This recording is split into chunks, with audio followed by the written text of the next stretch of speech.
Hello again from Luxurious WellFem headquarters.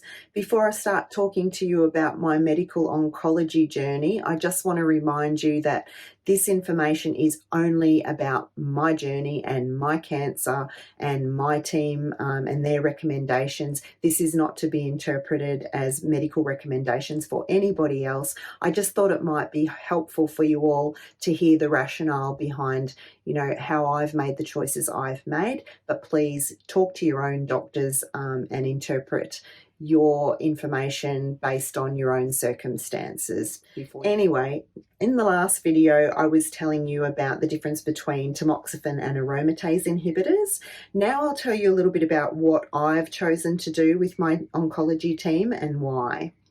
So my breast cancer, we're hoping, has been cured by having complete removal of the breast tissue on the right-hand side and the fact that there were no lymph nodes involved, which makes it far less likely that cancer cells have gone to other places in my body. Having said that, estrogen receptor positive cancers actually have much more likelihood that they can pop up unexpectedly many years or decades down the track, as a bony metastasis or something like that. Whereas estrogen negative breast cancers, the thinking is to get you through the first 5 years with intensive treatment, and then your recurrence rates are much lower beyond that. So if you are going to do some treatment with an estrogen receptor positive cancer, they still want to hit you hard early on, because even though you're less likely to have a recurrence in the first 5 years, it does make a difference down track to recurrence rates. So as I explained in the last video, tamoxifen blocks receptors on the different cells in the body, including breast cancer cells. So it selectively will block estrogen receptors in certain tissue types like breast cancers, but it doesn't block production of estrogen or block your natural levels of estrogen. Whereas aromatase inhibitors completely block estrogen production, which means you're going to have super low levels of estrogen in your body, and therefore likely worse potential side effects, and also that your bones can degrade quite quickly. So you can lose 20 to 30% of your bone density in that 5 years on aromatase inhibitors. So this is all part of the thinking when I went in to see the medical oncology team. As I mentioned in a previous video, they are there primarily to make sure that you don't get a recurrence of breast cancer.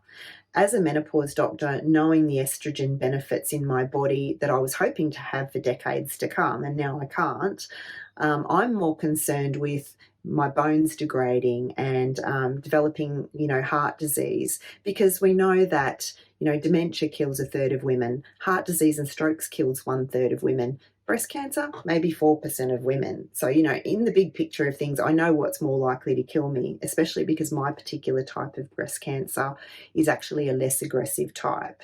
So that all factors in together. When I went and spoke to the team, I've said to them my concerns, they've said to me what they recommend. And we've come out at this place where initially, because of the fact that my cancer has been classified as a lower risk for recurrence, that it's not a particularly aggressive type, that they feel that negligible extra benefit I might get from using aromatase inhibitors over tamoxifen probably is not going to make that big a difference in the long run. So maybe for quality of life and long-term health and prevention of osteoporosis, it's better for me to actually just use tamoxifen in this case, because then I can get some estrogen blocking benefits if there are any cancer cells elsewhere in my body, but still at the same time, it's not going to block estrogen's effect on my bones, which will mean that, I won't get such a rapid decline in bones. Now, taking all this into account with the fact that I'm actually already postmenopausal, you've got to understand that I don't have high levels of estrogen in my body anyway, because I've just had to come off hormonal treatments. I'm not giving myself estrogen anymore. And also that my body is only producing very low levels of estrogen from other different organs, because the ovaries don't function anymore. So actually the background levels of estrogen are quite low anyway. And so for menopausal women, you do lose about 15 to 20% of bone density in the first 5 years after menopause. So that's probably going to happen anyway, which is why I have to consider other, adjuncts, which is why I'm going to start vitamin D, make sure I'm getting plenty of vigorous exercise with impact through it to strengthen my bones. And I have to look at my calcium intake and nutrients and all those other things that we have to do besides just taking medication. So yeah, that's where I'm at the moment. I'm going to be making sure that I look after my bones. I'm going to get a bone density scan as a baseline. I'm going to do a trial of tamoxifen. And see how I tolerate that. So you can come with me on that journey and I'll let you know how I'm handling any side effects. For the moment though, I am in the first instance starting my antidepressant, escitalopram, to try and deal with the hot flushes. So I'll give that, a month first to settle on that and make sure I'm tolerating it before I try the tamoxifen. I'm a big believer in just doing one thing at a time. Otherwise, how do you know what's giving you the side effects and what isn't? So this is where I'm at right now. Tamoxifen is the plan eventually, and escitalopram initially just for the hot flushes. I will keep you posted as I move through all this. So subscribe, you'll get the updated videos. I'll let you know how I'm traveling along. Okay, bye.